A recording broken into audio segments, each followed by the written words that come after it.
Junior और primary की series में 50 प्रश्नों का जो खंड क है वो सभी के लिए अनिवार्य है, क्योंकि अब की बार एक सीट हमार की सीरीज आपके लिए लाइव है। इस सीरीज में हम उन 50 प्रश्न में जीएस, जीके, करंट और रीजनिंग के टॉप 50 प्रश्नों की व्याख्यात्मक हल पढ़ेंगे, क्योंकि रेस के घोड़े रेस में अच्छे लगते हैं, खेत में नहीं। मेरा उद्देश्य आपका सिलेक्शन है, इसलिए इस क्लास के अंत तक बने रहिएगा। ये निःशुल्क क्लास आपके देश हित में, राष्ट्र हित में है। कॉपी कलम लेकर बैठिएगा, क्योंकि आपकी परीक्षा में इससे बाहर प्रश्न आने वाले नहीं है। अगर आपको ये लगता है कि आपको एक सीट लेना है, इस क्लास के अंत तक बने रहिएगा और ये मूल्यांकन करिएगा आपके 50 में कितने सही हुए, मैंने 50 में आपने कितने अंक अर्जित किए। अगर आप परीक्षा हाल में होते आपके कितने सही होते हैं, ये आपके लिए एक बहुत बड़ी उपलब्धि में से एक होगी। खुद का मूल्यांकन होगा। चलिए, पहला प्रश्न है, कौन सा जीवाणु जनित है, कौन सा रोग इसमें जीवाणु जनित है। आप सभी के लिए महत्वपूर्ण है, तो भैया बिना देरी किए सवाल का जवाब जरूर दीजिएगा, क्योंकि जब तक तोड़ेंगे नहीं तब तक छोड़ेंगे नहीं। तो जल्दी जल्दी कमेंट करिएगा मेरे प्यारे शिक्षक साथियों, इस देश के निर्माताओं, जल्दी जल्दी कमेंट करिएगा। देखिए, इस प्रश्न का उत्तर होगा यक्षमा। यक्षमा को हम क्षयरोग कहते हैं। कौन सा? क्षयरोग कहते हैं। इसे हम तपेदिक कहते हैं। तपेदिक, इसे हम तपेदिक कहते हैं। इसे हम टीबी कहते हैं। यह रोग माइक्रोबैक्टीरिया ट्यूबरक्लोनेसिस नामक जीवाणु कारण होता है। ये जीवाणु रोगी के थूक तथा बलगम में मौजूद होते हैं, जो हवा के माध्यम से दूसरे व्यक्ति को संक्रमित कर देते हैं। जैसे खिलाड़ी पांव, एथलीट फुट नामक रोग एक विशेष फफूंदी से होता है। खिलाड़ी पांव जो होता है एक विशेष प्रकार की फफूंदी से होता है, जिसे हम ट्राइकोफाइटोन कहते हैं। दांत कवक के कारण, दांत जो होता है ये कवक के कारण होता है, इसे कारण कवक के कारण। अब आपको जवाब देना है किसका? प्रश्न नंबर 2 का। जी हाँ, प्रश्न नंबर 2 आपके सामने है। कह रहा है, भारत में जन्मे प्रत्येक 200 शिशुओं में से एक अतिसार से मर जाता है, जिसका कारण क्या है? जवाब जरूर दीजिएगा। ये क्लास 9:30 बजे आपके जीवन की एक महत्वपूर्ण क्लास होती है, क्योंकि जब तक तोड़ेंगे नहीं तब तक छोड़ेंगे नहीं। जल्दी जल्दी कमेंट करिएगा सभी साथियों। देखिए, भारत में प्रत्येक 200 शिशुओं में से एक अतिसार से मर जाता है। इसका कारण है रोटा वायरस। कौन सा वायरस? Rota virus. विषाणु जीवाणु में परजीवियों के संक्रमण के फलस्वरूप अतिसार रोग होता है। वयस्कों में अतिसार का प्रमुख कारण नोरो वायरस है, जबकि बच्चों में रोटा वायरस इसका प्रमुख कारण है। ठीक है, बच्चों में किसका है? Rota virus. ठीक, अगर बड़ों की बात किया जाए बड़ों की तब क्या है? Noro virus.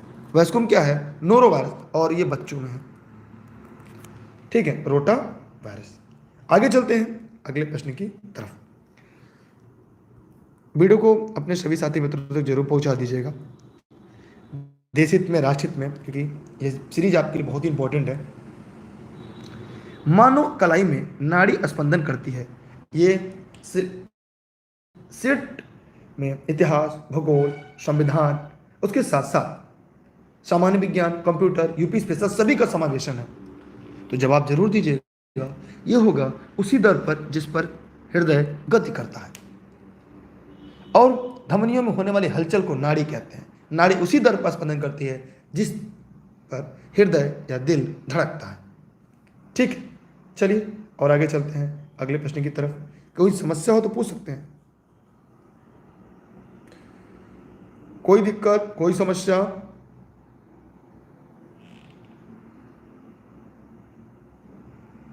नहीं है ना? प्रसारी विश्व की संकल्पना आधारित है। प्रसारी जो विश्व की संकल्पना आधारित है। जवाब जरूर दीजिए, कैसे? डॉपलर प्रभाव, स्टार्क प्रभाव, या जीमान प्रभाव, रमन प्रभाव? क्या होगा? जवाब क्या है आपका? बताइए जल्दी जल्दी कमेंट करके। हाँ, अब की बार एक सीट हमार। देखिए, अगर हम प्रसारी विश्व की संकल्पना देखें तो यह है डॉपलर प्रभाव। क्या होगा? डॉपलर प्रभाव। प्रसारी विश्व संकल्पना डॉपलर पर आधारित है। इसको एडविन हब्बल ने डॉपलर प्रभाव के द्वारा यह ज्ञात किया कि विश्व का विस्तार, प्रसार हो रहा है। जब किसी ध्वनि का स्रोत या श्रोता के बीच अपेक्षित गति होती है तो श्रोता को ध्वनि की आवृत्ति उसकी वास्तविक आवृत्ति से अलग सुनाई देती है। इसे ही हम क्या कहते हैं? डॉपलर प्रभाव कहते हैं। क्या कहते हैं? डॉपलर प्रभाव कहते हैं। कल्पक्कम के फास्ट ब्रीडर रिएक्टर में कौन सा शीतलक प्रयोग में लाया जाता है? कौन सा शीतलक प्रयोग में लाया जाता है? जवाब जरूर दीजिएगा, बताइए जल्दी से। देखिए यहां पर ध्यान दीजिएगा, द्रवित सोडियम। क्या होगा? द्रवित सोडियम। इंदिरा गांधी परमाणु अनुसंधान केंद्र की स्थापना 1971 में कहां पे हुआ था? कल्पक्कम। कल्पक्कम कहां पर है? तमिलनाडु में है। तमिलनाडु में है, ठीक है। इस केंद्र का अगर हम देखें कि इस जो केंद्र है, इस केंद्र का प्रमुख का फास्ट ब्रीडर रिएक्टर में अनुसंधान एवं विकास करना, इसमें ईंधन के रूप में प्लूटोनियम तथा शीतलक के रूप में द्रवित सोडियम का प्रयोग किया जाता है। मोस्ट इंपॉर्टेंट, शीतलन के लिए द्रवित सोडियम, ध्यान दीजिएगा। और ईंधन के रूप में किसका? ईंधन के रूप में किसका प्रयोग करते हैं? प्लूटोनियम का। एकदम इंपॉर्टेंट है, ठीक। ये सामान्य विज्ञान के भी प्रश्न आपके सिलेबस में है, यह हमेशा याद रखिएगा, क्योंकि अब की बार एक सीट हमारा, अगर वीडियो क्वालिटी आपको बेहतर न दिख रही है तो वीडियो क्वालिटी जरूर बढ़ा लीजिएगा। अगला है, इसमें क्या करना है? मिलान करना है, सभी को मिलान करना है। इसमें क्या रहा है? कौन सही नहीं है? 3 सही 1 सही नहीं है।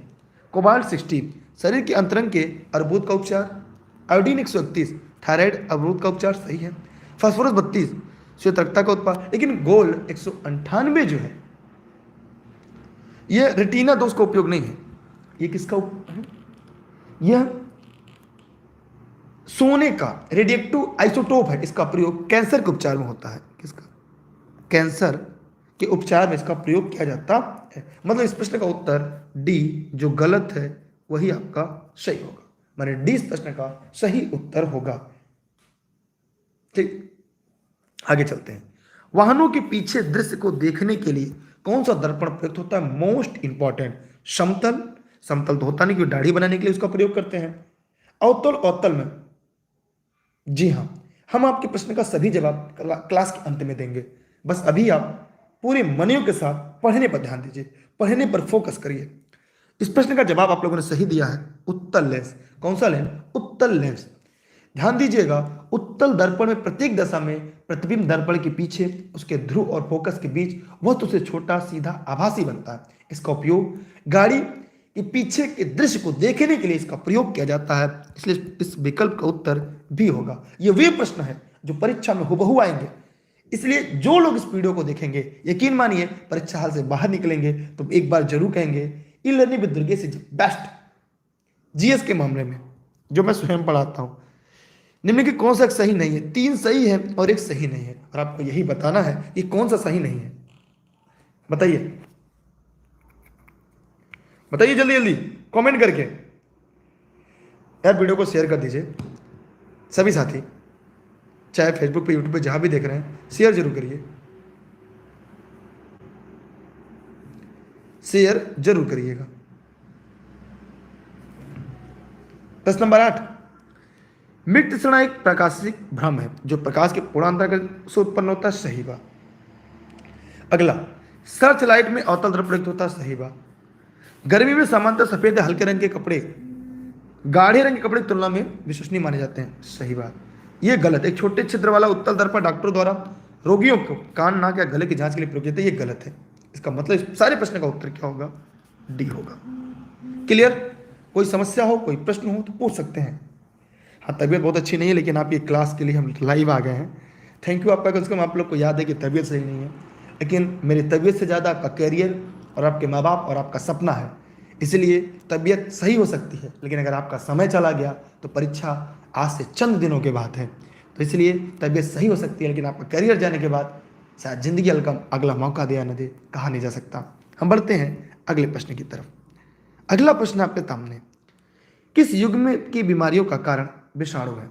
किस युग्म के बीमारियों का कारण विषाणु है? जल्दी से कमेंट करिएगा। यहां पर पोलियो और बर्ड फ्लू है। पोलियो और बर्ड फ्लू ये विषाणु कारण होते हैं, जबकि मलेरिया, प्लाज्मोडियम, प्रोटोजोआ कारण होते हैं।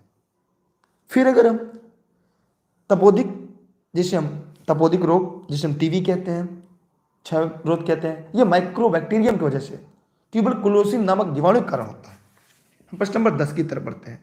कौन सी एक वायु प्रदूषक गैस है और जीवाश्म ईंधन के ज्वलन स्वरूप उत्पन्न होती है? सभी लोग इस वीडियो को, जितने लोगों ने वीडियो को लाइक और शेयर किया है, ईश्वर करे इस शिक्षक भर्ती में उनका स्थान जरूर फिक्स हो जाए और वो हर हाल में ये परीक्षा क्वालिफाई करें, उनके हर एक गोले सही पे लगे और पूरे मेहनत ईमानदारी से पढ़ें। इस प्रश्न का उत्तर होगा सल्फर डाइऑक्साइड। कोयला, पेट्रोलियम जैसे जीवाश्म ईंधन को जलने से सल्फर डाइऑक्साइड गैस निकलती है, जो एक वायु प्रदूषक है। इसका प्रभाव से श्वास नली में इपिथीलियम में उत्तेजना, सांस लेने में परेशानी, आंख में जलन, सर दर्द, ऐसी समस्याएं होती हैं। ठीक, हम आगे चलते हैं अगले प्रश्न की तरफ। ये 9:30 बजे क्लास कभी मत छोड़िएगा। सुबह 6:30 बजे करंट की क्लास होती है डेली, टॉप 20 सीरीज। लेकिन इसके साथ अगली बार से टॉप 20 में विविध भी आपको मिलने जा रहा है। जी हम अस्थि एवं दंत निर्माण हेतु किसकी आवश्यकता होती है? जल्दी जल्दी कमेंट करिएगा सभी साथी। अस्थि एवं दंत निर्माण के लिए बताइए। यार आप लोग जवाब नहीं देते, गलत है सही देना चाहिए, सभी को देना चाहिए। मत शेयर करिए, मत लाइक करिए, लेकिन ये मानिए परीक्षा हाल में, क्योंकि पता है जो प्रश्न हमारे गलत हो जाते हैं और फिर सही होने के बाद जीवन में वो प्रश्न कभी गलत नहीं होते। हाँ ये याद रखिएगा। कैल्शियम और फास्फोरस, अस्थि, हड्डी और दांत के निर्माण में कैल्शियम और फास्फोरस की आवश्यकता होती है। इन दोनों शरीर के लिए दैनिक मात्रा में 1.2 ग्राम होती है। ठीक है, अगला, वह स्तूप स्थल जो बुद्ध के जीवन की किसी घटना से संबंधित नहीं है। मोस्ट इंपॉर्टेंट प्रश्न है।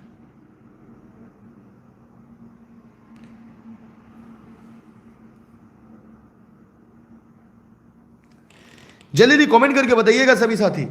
ये जवाब, हाँ मैं आपके जवाब देख रहा हूं, आप लोग जवाब दे रहे हैं, सभी जवाब दीजिए। ये मानिए परीक्षा हाल में बैठे हैं आप, जब तक तोड़ेंगे नहीं तब तक छोड़ेंगे नहीं। वह स्तूप स्थल जो बुद्ध के जीवन की किसी घटना संबंधित नहीं है, सारनाथ है, कुशीनगर है, बोध गया, सांची नहीं है। कैसे नहीं है? क्योंकि सांची स्तूप बुद्ध के जीवन से नहीं है, ये अशोक ने बनवाया था। किसने?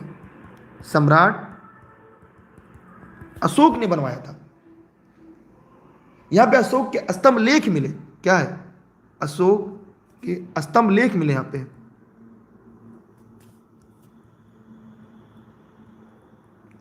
स्तंभ लेख यहां से मिले। सारनाथ में अपना पहला उपदेश दिया था, मोस्ट इंपॉर्टेंट। बोध गया में उन्हें ज्ञान की प्राप्ति हुई थी। कुशीनगर में उनकी मृत्यु हुई थी। क्लियर हो रहा है कॉन्सेप्ट? माने एक प्रश्न से चार प्रश्न आपके।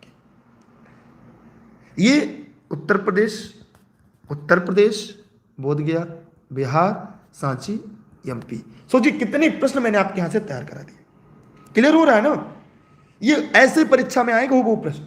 जो लगातार प्रश्न पढ़ रहे हैं उनको कुछ प्रश्न हुबहू मिल जाएंगे। अगला, निम्नलिखित में से किस राजा ने एक अभिलेख से सूचना मिलती है कि शाक्य मुनि बुद्ध का जन्म लुम्बिनी में हुआ था? जवाब जरूर दीजिएगा। लुम्बिनी कहां पे है? नेपाल में। लुम्बिनी कहां है? नेपाल में है। लुम्बिनी कहां है? नेपाल। एक प्रश्न आपका ये भी तैयार।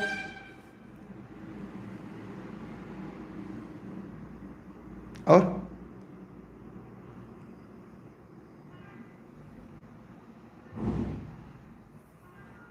बताइए।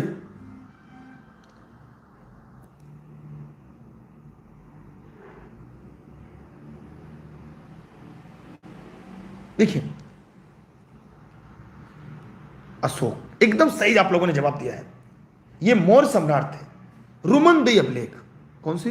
ये प्रश्न पूछ सकता है।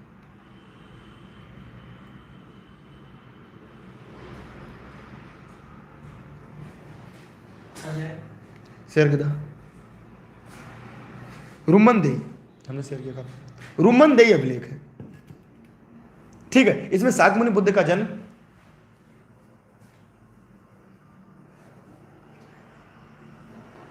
फोन करो न, गाड़ी लेकर अपन तो खुद जाना।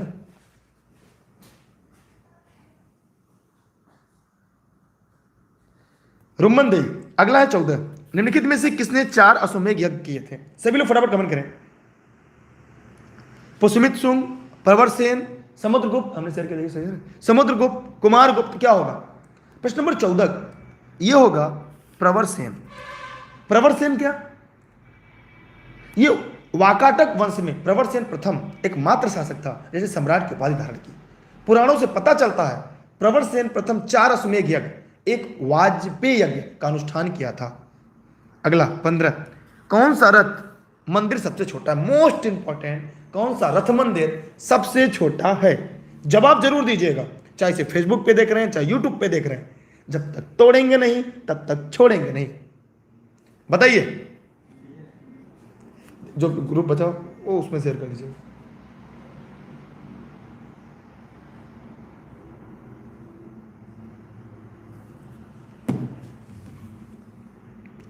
बताइए जल्दी से। देखिए एकदम यूनिक यूनिक प्रश्न चुन चुन कर आए हैं। द्रौपदी रथ, द्रौपदी रथ महाबलीपुरम कहां पर लिखना चाहिए लिख लीजिएगा, महाबलीपुरम,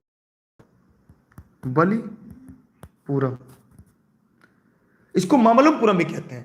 पल्लव के शासक नरसिंह,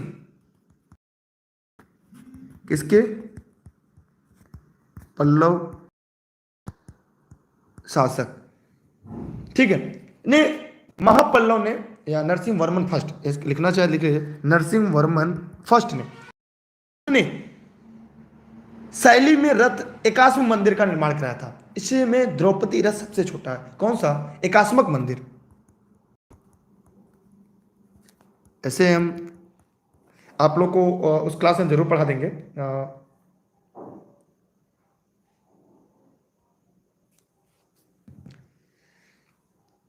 जब ऑनलाइन क्लास में आप लोग जुड़े ना वहां पे हम सारे टॉपिक को क्लियर करा देंगे। अगला है असम एवं कूच बिहार में वैष्णव धर्म का प्रवर्तन किसने किया? ये आपके सिलेबस में।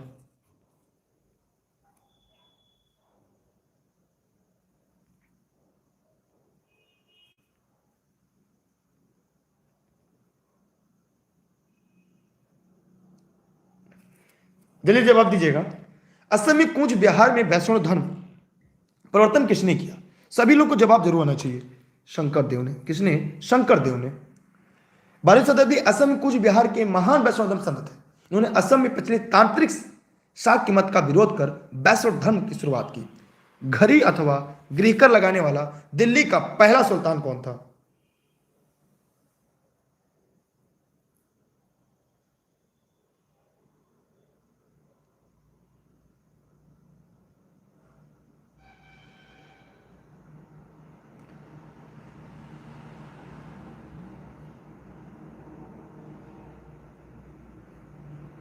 बताइए जल्दी दी। यार वीडियो को शेयर करिए, लोगों तक पहुंचाइए, इतना करिए। यकीन मानिए जिसको शेयर करेंगे ना आपको दुआएं जरूर देगा। क्लास पढ़ानी बहुत बड़ी बात नहीं, सारे कॉन्सेप्ट क्लियर करना बड़ी बात होती है। घड़ी अथवा गृहकर लगाने वाला पहला अलाउद्दीन खिलजी था। जी हाँ, आपको इस सीरीज में मिल जाएगा जब मैं आपको पढ़ाना शुरू करूंगा, ठीक? तो आपको सारे कॉन्सेप्ट में क्लियर कर दूंगा। अलाउद्दीन खिलजी वंश, जैसे घोड़ों को दागने की प्रथा, डाक व्यवस्था, नकदी वेतन, बाजार नियंत्रण, ये अलाउद्दीन खिलजी की प्रमुख था। अगर हम मोहम्मद बिन तुगलक, राजधानी परिवर्तन करने वाला शासक, पहली बार मुद्रा का प्रचलन करने वाला। फिरोज शाह तुगलक, ज्यादा तालाब खुदवाने वाला, और पहली बार भारत में जैसे आपने देखा होगा जो बेरोजगार होते उनका कार्यालय खुलवाया। बलबन, सिजदा पाबोस प्रथा, नौरोज का त्यौहार, चहलगामी, ये बहुत सारे ऐसे था जो बलबन की राजत्व का सिद्धांत बहुत ही प्रसिद्ध है। ये अपने आप को ईश्वर का पद्धति मानता था। लेकिन इस प्रश्न का जो उत्तर होगा वो 20 का राइट आंसर होगा। वैसे इन सभी क्लास को मैं बता दूंगा, मैं एक एक करके पढ़ा दूंगा, लेकिन आप लोग सभी लोग टेलीग्राम ज्वाइन करके रखिएगा। जितने लोगों ने अभी तक नहीं ज्वाइन किया है वो दुर्गेश सर सर्च करके ई लर्निंग विद दुर्गेश, चाहे फेसबुक पे देख रहे हैं चाहे यूट्यूब पर, ठीक? चलिए अगला, यहां पे आपको मिलान करना है। यहां पे आप लोग पहले तो बताइए बाबर ने क्या बनवाया था? जवाब जरूर दीजिएगा। देखिए बाबर ने जामा मस्जिद संभल में, रोहेलखंड स्थित संभल में जामा मस्जिद का निर्माण बाबर ने करवाया था। हुमायूं ने दिल्ली स्थित दीन पनाह, ये कहां पे? दिल्ली के पास दीन पनाह नगर का स्थापना किया था? 1533 में। कब? बताइए। ठीक है, समझ में आया? हुमायूं, दीन पनाह, समझ में आ रहा है ना? अकबर की स्थापत्य कला में अद्भुत विकास हुआ। ठीक है, अकबर के अद्भुत जो उनकी विकास, उसमें जहांगीर महल के साथ साथ, जहांगीरी महल के साथ साथ दीवाने आम,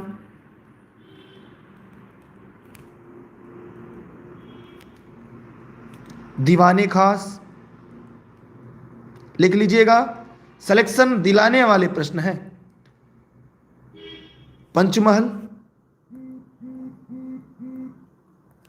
ठीक, जोधाबाई, इन सभी का है। जबकि जहांगीर आगरा से 5 किलोमीटर दूर सिकंदरा नामक स्थान पर अकबर का मकबरा बना है। अकबर के काल में इसकी नींव रख दी गई थी। कहां पे? सिकंदरा में। ये सिकंदरा कहां था? ये आगरा के पास था। कहां था? आगरा के पास। मतलब इस प्रश्न का क्या आप लोगों को कॉन्सेप्ट समझ में आया? हमने एक प्रश्न से आपके कितने प्रश्न बना दिए?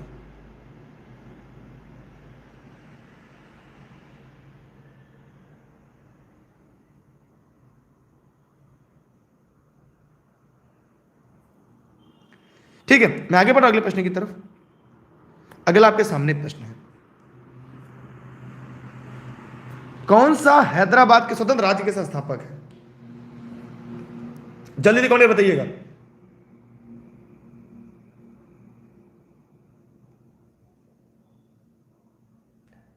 जल्दी से सभी लोग कमेंट करके जवाब दीजिएगा, चाहे से फेसबुक पे देख रहे हैं चाहे यूट्यूब पर देख रहे हैं। हैदराबाद स्वतंत्र राज्य का संस्थापक कौन था? 19, एक सिलेबस के आधार पर है। चिन किलिच खां।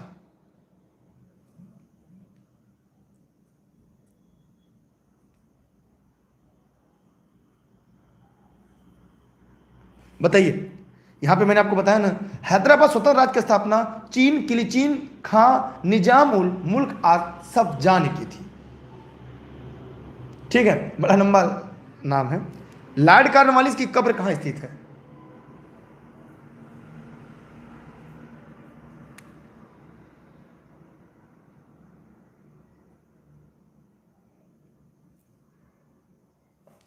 लॉर्ड कॉर्नवालिस कब्र कहां स्थित है? इंपॉर्टेंट है। लॉर्ड कॉर्नवालिस कब्र कहां स्थित है? बताइए जल्दी से कमेंट करके सभी साथी, चाहे फेसबुक पे देख रहे हैं चाहे यूट्यूब पर देख रहे हैं, जहां भी देख रहे हैं। यार, इस प्रश्न का उत्तर होगा गाजीपुर। गाजीपुर कहां है? यूपी में है। मैं जौनपुर जनपद की सिराजेंद्र से हूँ, ये बगल की जिला है। ठीक, कहाँ का जिला है? बगल का जिला है। अब हम यहाँ इसके बारे में थोड़ी बातें आपको एक्स्ट्रा बताना चाहेंगे। अस्थाई बंदोबस्त के लिए इतिहास में प्रसिद्ध है। उसने अपनी अस्थाई बंदोबस्त बिहार, बंगाल, बिहार, उड़ीसा में करवाया। मैसूर के तृतीय युद्ध में उसने मैसूर के शासक टीपू सुल्तान को पराजित किया। इसकी कब्र गाजीपुर में। मोस्ट इंपॉर्टेंट अस्थाई बंदोबस्त, जी हां, लिख लीजिएगा, लॉर्ड कॉर्नवालिस।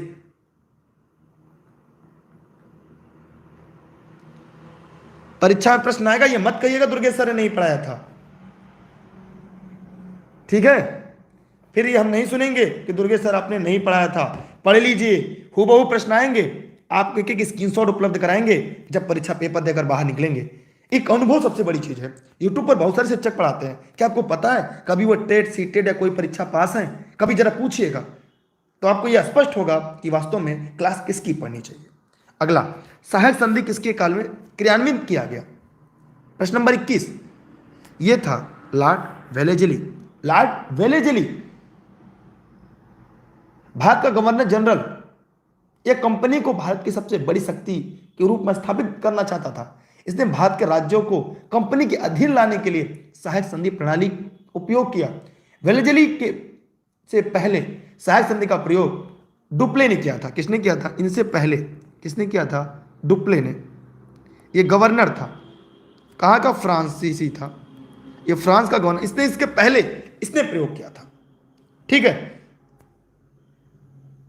चलिए आगे चलते अगले प्रश्न की तरफ। इब्न बबूता भारत किसके शासनकाल में आया? आप लोगों ने अभी तक लाइक नहीं किया, वीडियो को शेयर नहीं किया, यार थोड़ा साथ देना सीखिए।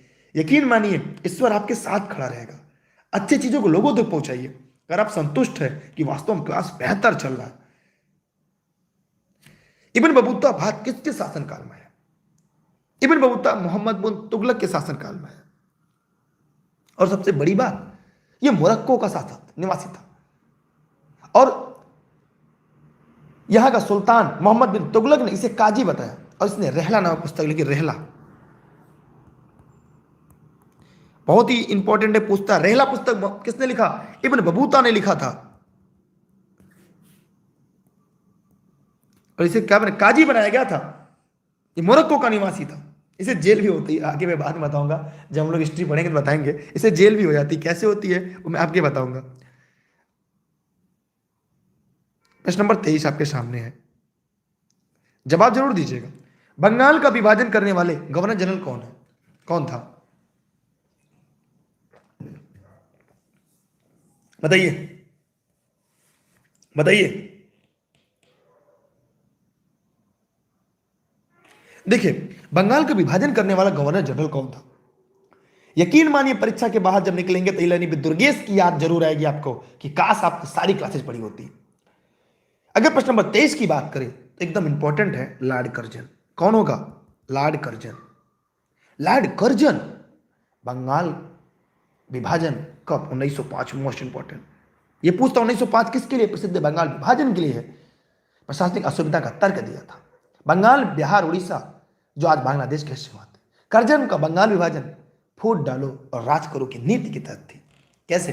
फूट डालो और राज करो नीति पर थी। अगला, ब्रिटिश में कौन अवध का ब्रिटिश रेसिडेंट था जब अवध का ब्रिटिश साम्राज्य में विलय हुआ? कौन था? जवाब जरूर दीजिएगा। ये सब परीक्षा वाले प्रश्न हैं। अगर आप तैयारी कर रहे होंगे तो आपको जरूर पता होगा कि ऐसे प्रश्न ही परीक्षा में आए हैं और आते हैं। ये प्रश्न पेपर उतना आसान नहीं होगा।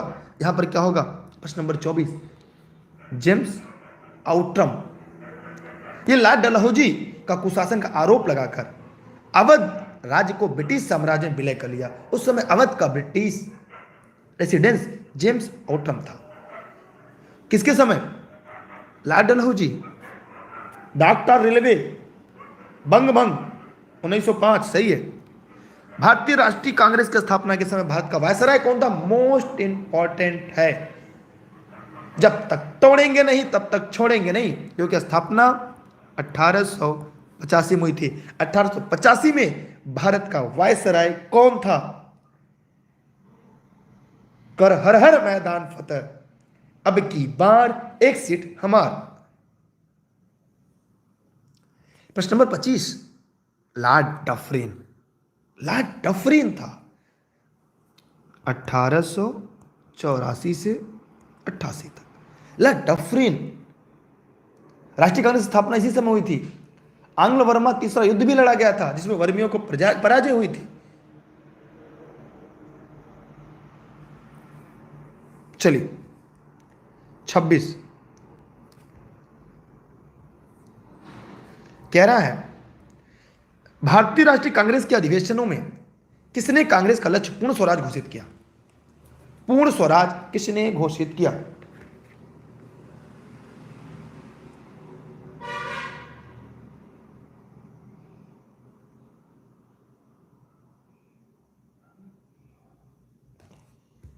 बताइए जल्दी।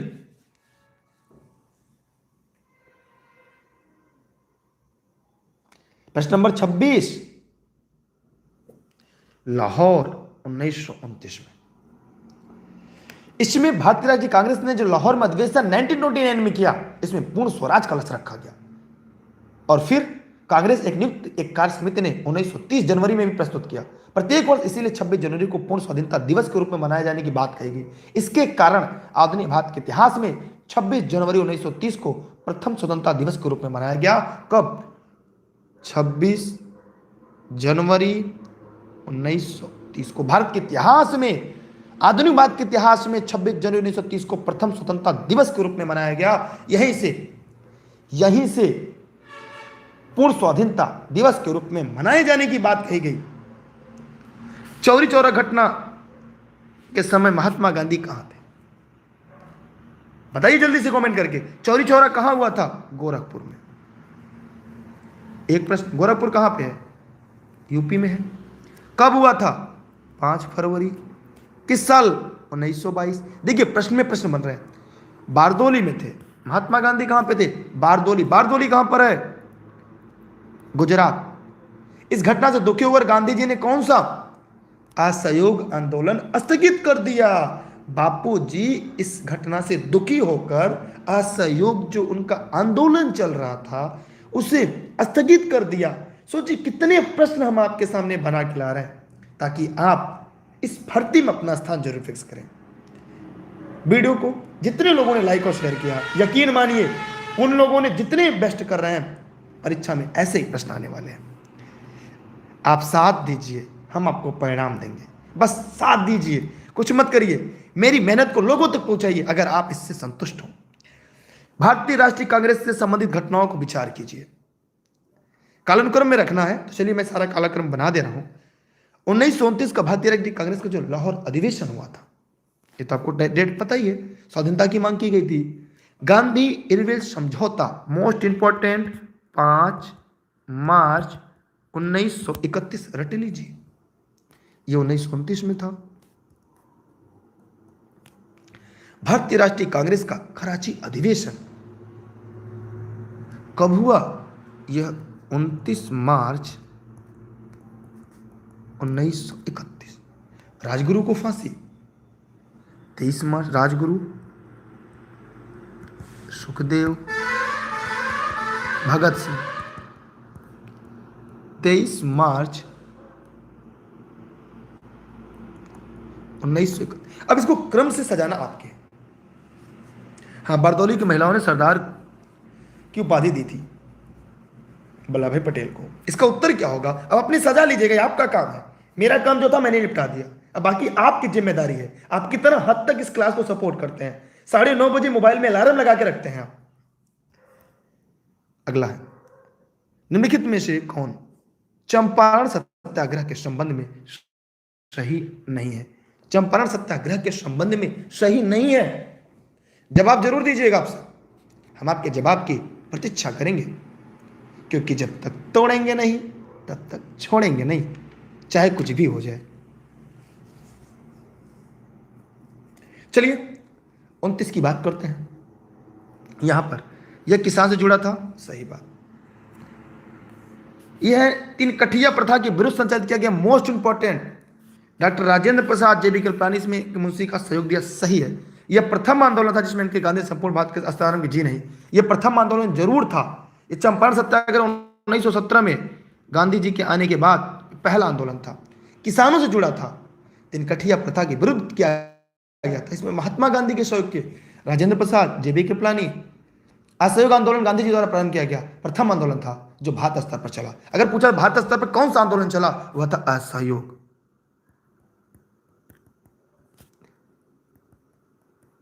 अगर ऐसी क्लास यूट्यूब पर कहीं मिल जाए तो चैनल को सब्सक्राइब कर दीजिएगा, छोड़ दीजिएगा। अगर इसे व्याख्या में ऐसे प्रश्न की सीरीज अगर कोई लेकर चला है तब भी, तो यहां पर इसका उत्तर क्या होगा? असहयोग आंदोलन। अगला है, किसने महात्मा गांधी के खिलाफत आंदोलन में भागीदारी की भर्त्सना की थी? जवाब दीजिए।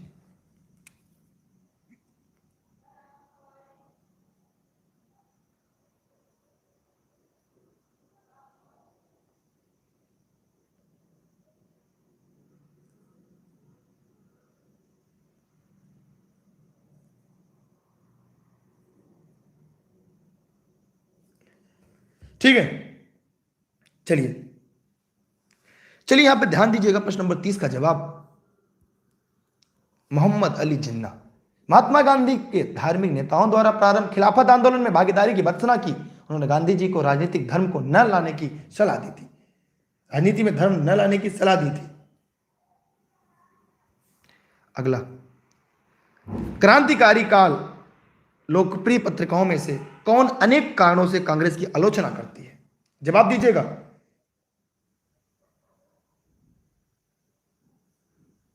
प्रश्न नंबर 31, बंगवासी, काल, Kesari, all of these. D इसका सही जवाब है। क्रांतिकारी काल में बंगवासी, लाल, केसरी, ये लोकप्रिय पत्रिकाएं आंदोलन में समर्थन करती थी। इन पत्रिकाओं ने कांग्रेस की उदारवादी नीतियों की आलोचना की थी। कौन सा सही नहीं है? 3-1 नहीं है। प्रश्न नंबर 32 देखिए, राजा राम मोहन राय ने ब्रह्म समाज की स्थापना की कब? 1828। एक प्रश्न ये और एक प्रश्न, 2 प्रश्न तैयार। स्वामी दयानंद सरस्वती ने आर्य समाज की स्थापना की कब? 1875। 2 प्रश्न। स्वामी विवेकानंद रामकृष्ण मिशन की स्थापना की कब? बताइए। 1897 में। 1897। महादेव गोविंद रनाडे, हाँ, इन्होंने थिब्बत सोसाइटी की स्थापना नहीं की थी। ठीक। तिब्बत सोसाइटी की स्थापना किसने किया था? मैडम ब्लाटवस्की। किसने किया था? मैडम ब्लाटवस्की और कर्नल अल्फाट। कब कब किए थे? 1932। ठीक। इसलिए इस प्रश्न का उत्तर ये गलत, डी होगा। जो गलत है वही सही होगा। ये परीक्षा वाले प्रश्न हैं जो बार बार पूछे जाते हैं। ठीक है, चलिए आगे बढ़े अगले प्रश्न की तरफ। जितने लोगों ने लाइक किया ना, भगवान उनकी बुद्धि विवेक बनाए रहे। ऐसे लोग बच्चों के भविष्य को क्या संवारेंगे। जितने लोगों ने लाइक और शेयर किया है और मेहनत से पढ़ रहे हैं, वो अपने माँ बाप का सपना जरूर पूरा करेंगे। और लाइक करने वाले ऐसे जिंदगी भर करते रह जाए। बुरे लोग अगर बेसिक शिक्षा में पहुंच जाएंगे और उसको भी बर्बाद कर देंगे। अच्छे लोग अच्छी जगह जाए। हरिजन सेवक संघ के संस्थापक कौन है? मोस्ट इंपॉर्टेंट, हरिजन सेवक संघ के संस्थापक कौन है?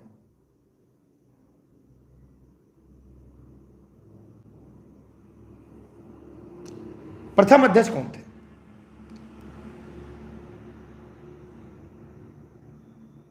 सोचिए, इस प्रश्न का उत्तर अभी तक किसी ने सही नहीं दिया। अगर परीक्षा में जवाब देते तो वाट लग जाती। देखिए, आप लोग अच्छे लोग हैं यार, आप लोग अच्छी जगह जाएंगे। देखिए, इस प्रश्न का उत्तर सभी ने गलत दिया। महात्मा गांधी गलत है। यहां पे संस्थापक अध्यक्ष पूछा। ध्यान से मेरी बात को सुनिएगा। महात्मा गांधी ने पूना पैक्ट के बाद, किसके बाद? गांधी जी ने पूना पैक्ट कब? 1932। पूना पैक्ट 1932 के बाद अस्पृश्यता को समाप्त करने के लिए अखिल भारतीय अस्पृश्यता विरोधी लीग का स्थापना की। इसके बाद हरिजन सेवक संघ स्थापना कर दी। इसके प्रथम अध्यक्ष घनश्याम दास बिरला थे। कौन थे? घनश्याम दास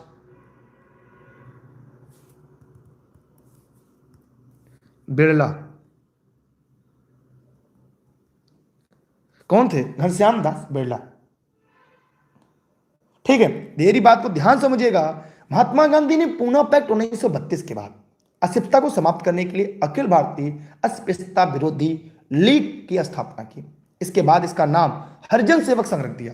तो हरिजन सेवक संघ का पूरा नाम क्या था पता किसी को? इसका पूरा नाम क्या था? इसका नाम था अखिल भारतीय। सोचिए, ऐसे गलती अगर आप करेंगे परीक्षा में, अखिल भारतीय, और कहेंगे कि सर हमारा सिलेक्शन नहीं हो रहा है, अस्पृश्यता, जी हाँ, अस्पृश्यता विरोधी लीग, मेरी राइटिंग गड़बड़ है, विरोधी लीग, इसका नाम बदलकर हरिजन सेवक संघ किया गया। ठीक। कौन था? ये कंफ्यूजन वाला प्रश्न था। और ये परीक्षा में अगर आप जाते हैं तो कितनी गलतियां करते हैं सोचिए। लेकिन यहां से पढ़ने के बाद आप गलती नहीं करेंगे। इसका उत्तर ए होगा। एकदम याद रखिएगा। संस्थापक अध्यक्ष घनश्याम दास बिरला थे।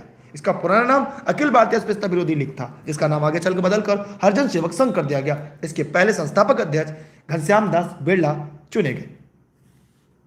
अगला, एजोला बहुधा जैव उर्वरक के रूप में प्रयोग किया जाता है, क्योंकि इसका क्या होता है? 34। एजोला एक नील हरित शैवाल।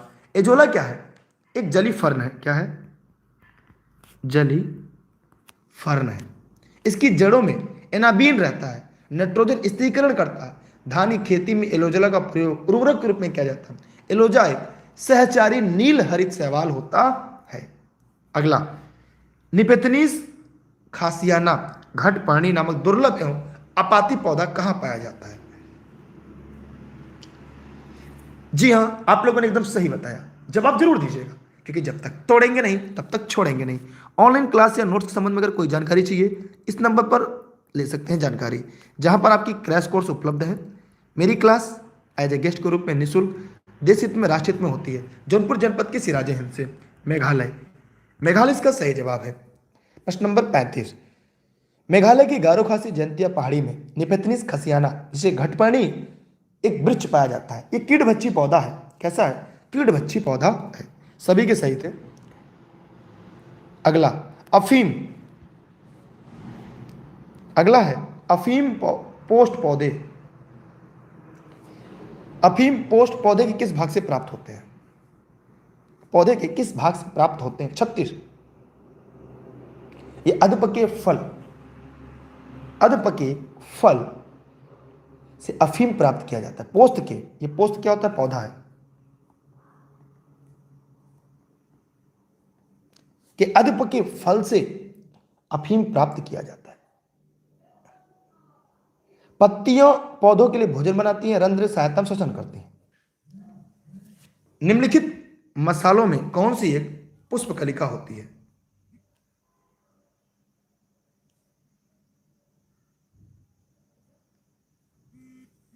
बताइए, कहां पे पुष्पकलिका होती है? पुष्पकलिका कहां होती है?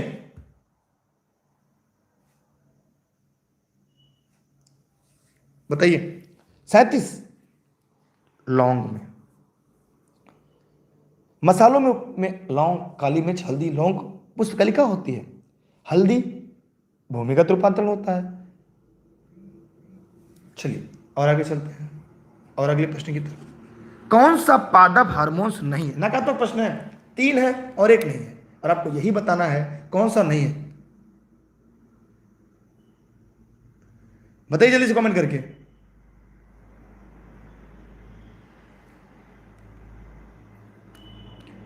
जवाब जरूर दीजिएगा, क्योंकि जब तक तोड़ेंगे नहीं तब तक छोड़ेंगे नहीं। अब की बार एक सीट हमारा।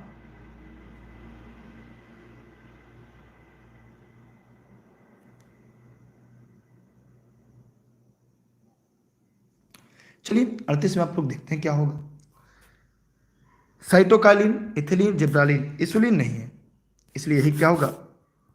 सही होगा। 38 में इंसुलिन पादप हार्मोन्स नहीं है, ये लैंगर हैस द्वीपिका द्वारा स्रावित एक हार्मोन्स है जो शरीर में रक्त शर्करा की मात्रा को नियंत्रित करता है।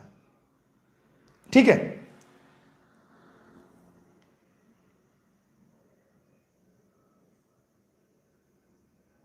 ठीक है। चलिए, कौन सी खरी की फसल नहीं है? 3 है और 1 नहीं है। ये नहीं वाले प्रश्न बहुत ज्यादा ट्रेंडिंग में है। ये नहीं वाले जो प्रश्न है ना, ये ट्रेंडिंग में बहुत ज्यादा है।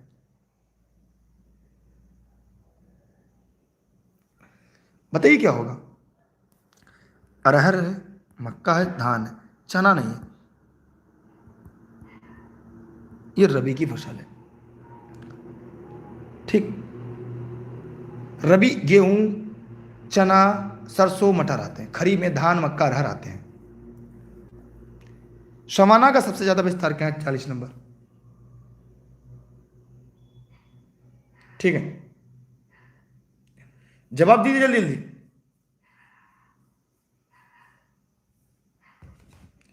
जवाब सभी के आने चाहिए, चाहे गलत या सही। अब की बार एक सीट हमार। शमाना अफ्रीका में, शमाना अफ्रीका में। अगर हम उत्तरी अमेरिका की बात करें तो प्रेरी है। एशिया में अगर हम देखें, अगर हम एशिया की बात करें तो एशिया में क्या है? जबकि अगर हम दक्षिण अमेरिका से अर्जेंटीना में देखें तो पंपास कहते हैं। इसका उत्तर क्या होगा? ए।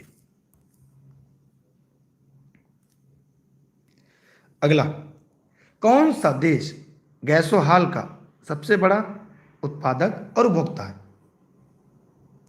यह है आपका ब्राजील। क्या होगा? ब्राजील होगा। जैसे ये एक सस्ता वैकल्पिक ईंधन है, गन्ने के रस से तैयार किया जाता है। किससे? गन्ने के रस से। गन्ने के रस से तैयार किया जाता है। गन्ने के रस से सामान्यतः अल्कोहल तैयार किया जाता है, उसे पेट्रोल मिलाकर गैसोहाल मिलता है।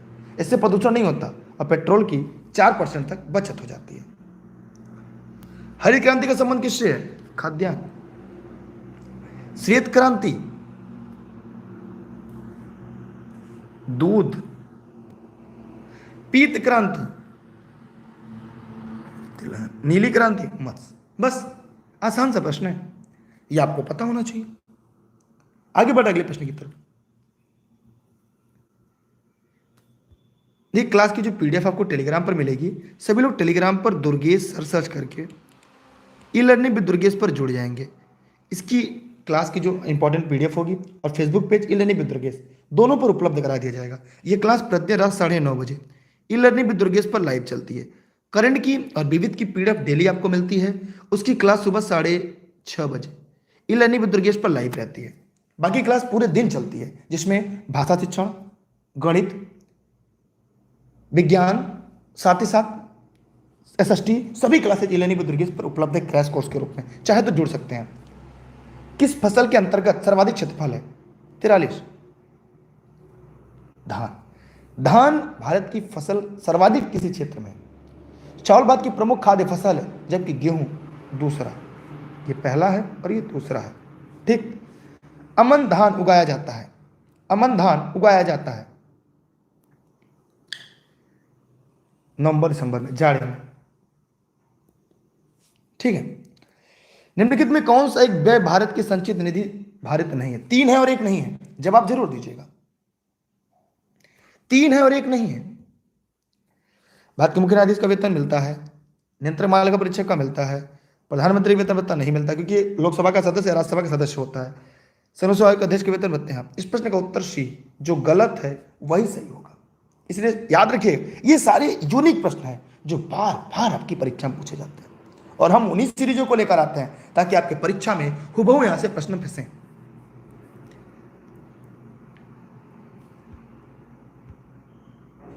भारत के राष्ट्रपति चुने जाते हैं, बहुत ही इंपॉर्टेंट प्रश्न है। देखिए, राज्यसभा द्वारा नहीं, राज्यसभा, लोकसभा, राज्यों की विधानसभाओं के द्वारा। इस प्रश्न का उत्तर क्या होगा? डी। जो भारत का राष्ट्रपति होता है और शपथ किसके सामने ग्रहण करता है? Chief justice of India. अपना त्यागपत्र किसको देता है? तो आप कहेंगे सर मुख्य न्याय त्यागपत्र वो उपराष्ट्रपति को देता है और उसके न रहने पर उपराष्ट्रपति कृत्यों का निर्वहन करता है। राष्ट्रपति पर महाभियोग की प्रक्रिया चाहे लोकसभा चाहे राज्यसभा में शुरू होती है, लेकिन मतदान इनके अलावा राज्यसभा की विधानसभाओं और साथ ही साथ दिल्ली, पुदुचेरी के केंद्र शासित प्रदेश, और अब तो लद्दाख और कश्मीर भी जुड़ गया है। ठीक है। अगला 47, राज्यसभा से संबंधित कथन में कौन सा एक सही है? राज्यसभा अनुच्छेद किसके अंतर्गत आती है? 80 के अंतर्गत। कौन सा एक सही है? 47। भारत के महानदी राज्यसभा बोलने का अधिकार नहीं है जी, वो किसी भी सदन में बोल सकता है। दूसरा, राज्यसभा यथाशीघ्र अपने किसी सदस्य को अपना सदस्य चुनती जी नहीं, ये उपराष्ट्रपति जो होता है वही इसका सदन का सदस्य होता है। इसके सदन राज्यों के प्रादेशिक निर्वाचन अप्रत्यक्ष निर्वाचन द्वारा आते हैं। राज्यसभा का विघटन नहीं होता, यह एकदम सही है, ये इसका राइट आंसर है। इसका विघटन नहीं होता, यह अस्थायी होती है, अस्थायी सदन है। कार्यकाल 6 वर्ष का, न्यूनतम आयु 30 वर्ष, अधिकतम अनलिमिटेड। ठीक है। मूल अधिकार संबंधित संविधान में अनुच्छेद कौन से प्रत्यक्ष रूप से बालकों के शोषण से संबंधित है? 48। सभी लोग फटाफट कमेंट करिएगा, जितने लोग। देखिए, ऑनलाइन क्लास या नोट्स के संबंध में अगर आपको कोई जानकारी चाहिए, इस नंबर पर व्हाट्सएप करके जानकारी ले सकते हैं। ये क्लास जौनपुर जनपद के सिराजे हिंद से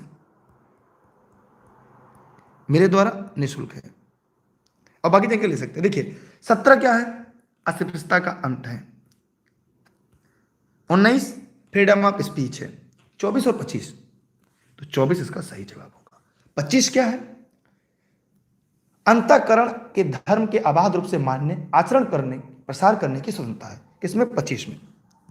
ठीक है, समझ में आया? इसका उत्तर क्या होगा? सी। रट लीजिए, मूल अधिकार भाग 3 में है, अनुच्छेद 12 से 35 तक। चलिए अगला सवाल आपके है। 50 प्रश्नों की सीरीज आज पे खत्म हो जाएगी। कौन सा भारतीय राजतंत्र नहीं है? 3 और 1 नहीं है। सभी लोग फटाफट कमेंट करके बताइए। क्लास से संबंधित कोई भी जानकारी ई लर्निंग विद दुर्गेश के ऑफिस के नंबर पर लीजिए भैया। हम तो गेस्ट के रूप में निःशुल्क आपको पढ़ाते हैं। फर्स्ट पेपर मेरी होगी और भी क्लासेज हमारी होगी जो आपको टेलीग्राम पर मिलेगी। टेलीग्राम पर दुर्गेश सर सर्च करिएगा बिना स्पेस के, e learning with Durgesh, Telegram join कर लीजिएगा। ये क्लास प्रति रात 9:30 बजे चलती है। बाकी सभी क्लास की लिंक आपको मिल जाएगी, जैसे हिंदी, संस्कृत, एसएसटी, गणित, विज्ञान, इन सभी क्लासेज आपको मिलती हैं। इनका टाइम टेलीग्राम पर है। इस प्रश्न नंबर 49 का जवाब होगा, एक संविधानगत सरकार है, देश में लोकतांत्रिक सरकार है, विधि का शासन है, सत्ताधारी सरकार जी नहीं, ये लोकतांत्रिक है। यहां पर सत्ताधारी नहीं, संसदीय प्रणाली। कौन सी है? संसदीय प्रणाली है, संसदीय प्रणाली है। अगला है, अधिनियम फलस्वरूप वर्मा भारत से अलग हुआ। मोस्ट इंपॉर्टेंट, बताइए, वर्मा भारत से अलग हुआ। भारत शासन अधिनियम 1935, गवर्नमेंट ऑफ इंडिया एक्ट 1935, संविधान में जो 395 अनुच्छेद है, इसका 75% ज्यादा हिस्सा हूबहू या थोड़े परिवर्तन के साथ यहां से लिए गए हैं। इसलिए इस प्रश्न का जवाब आपका सी राइट आंसर होगा। जी हां, सिंध और उड़ीसा 2 नवीन प्रांत बनाए गए। उत्तरी पश्चिम प्रांत को गवर्नर अधीन रखा गया। केंद्रीय संघ सरकार के लिए द्वैध शासन व्यवस्था की गई। एक संघीय न्यायालय भारत में स्थापना की गई और बर्मा तथा अदन को भारत के शासन से अलग कर दिया गया। चलिए आज के साथ यह क्लास पूरी खत्म होती है। बहुत बहुत धन्यवाद। कितने लोग कल फिर से लाइव रहेंगे? जी हाँ, जितने लोग लाइव रहेंगे कमेंट सेक्शन में कमेंट करिएगा। यह क्लास फेसबुक और यूट्यूब दोनों पर लाइव चल रहा था, लेकिन टेलीग्राम जरूर ज्वाइन करिएगा। जितने लोगों ने वीडियो को लाइक और शेयर किया उनका थैंक यू, क्योंकि आप मेरा साथ देंगे, हम आपका साथ देंगे। आप साथ दीजिए, हम परिणाम देंगे, क्योंकि रेस के घोड़े रेस में अच्छे लगते, खेत में नहीं। और आप सभी रेस के घोड़े हैं। बहुत बहुत धन्यवाद आप सभी का। Bye bye. जपेंगे नहीं तब तक छोड़ेंगे नहीं, क्योंकि अब की बार एक सीट हमार। जी हाँ, चलते हैं। कोई सवाल आपका है तो पूछ सकते हैं, वरना अलविदा होते हैं हम आपके साथ। कोई सवाल नहीं है? चलिए थैंक यू। ये सारे परीक्षा वाले सवाल हैं, जैसे परीक्षा में आते हैं ऐसे ही सवाल आपके लिए हम लेकर आते हैं। ठीक, हाँ, 1-2 दिन बाद 11 बजे क्लास स्पेशल लगने वाली है, जैसे static GS Uttar Pradesh current की और विविध की सीरीज रात 11 बजे जल्दी शुरू होने वाली है आप सभी के लिए।